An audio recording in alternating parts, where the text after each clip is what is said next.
عام خبر آپ کو دیں کہ خزدار میں سمد لیویز چیک پوسٹ پر فائرنگ ہوئی ہے، ہو گئے ملزمان فرار ہو گئے۔ ڈپٹی کمشنر کے مطابق شہداء کی میتوں کو ٹیچنگ اسپتال منتقل کر دیا گیا، جبکہ ملزموں کی گرفتاری کے لیے علاقے کی ناکہ بندی کر دی گئی ہے۔ کوئٹہ کے ضلع خزدار میں لیویز چیک پوسٹ پر نامعلوم مسلح افراد کی فائرنگ ہوئی ہے، جبکہ لیویز حکام کا کہنا ہے کہ حملے میں 4 لیویز اہلکار شہید ہو گئے ہیں۔ اس پر بات کرنے کے لیے ہمارے ساتھ عرفان سعید موجود ہیں۔ عرفان بتائے گا کیا معاملہ ہے یہ؟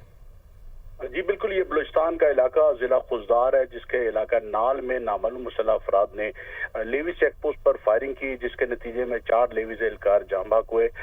واقعے کے فوراً بعد سیکیورٹی فورسز کی بھاری نفری علاقے میں پہنچ گئی ہے، علاقے کی ناکہ بندی کر دی گئی ہے، جبکہ جاں بحق ہونے والے لیویز اہلکاروں کی میتیں خزدار ہسپتال منتقل کر دی گئی ہیں۔ علاقے میں خوف ہراس ہے، تاہم اس کے علاوہ سیکیورٹی فورسز نے علاقے میں سرچ آپریشن بھی شروع کر دیا ہے۔ جی، بیورو چیف کوئٹہ ہمارے ساتھ ہے عرفان، بہت شکریہ آپ کا۔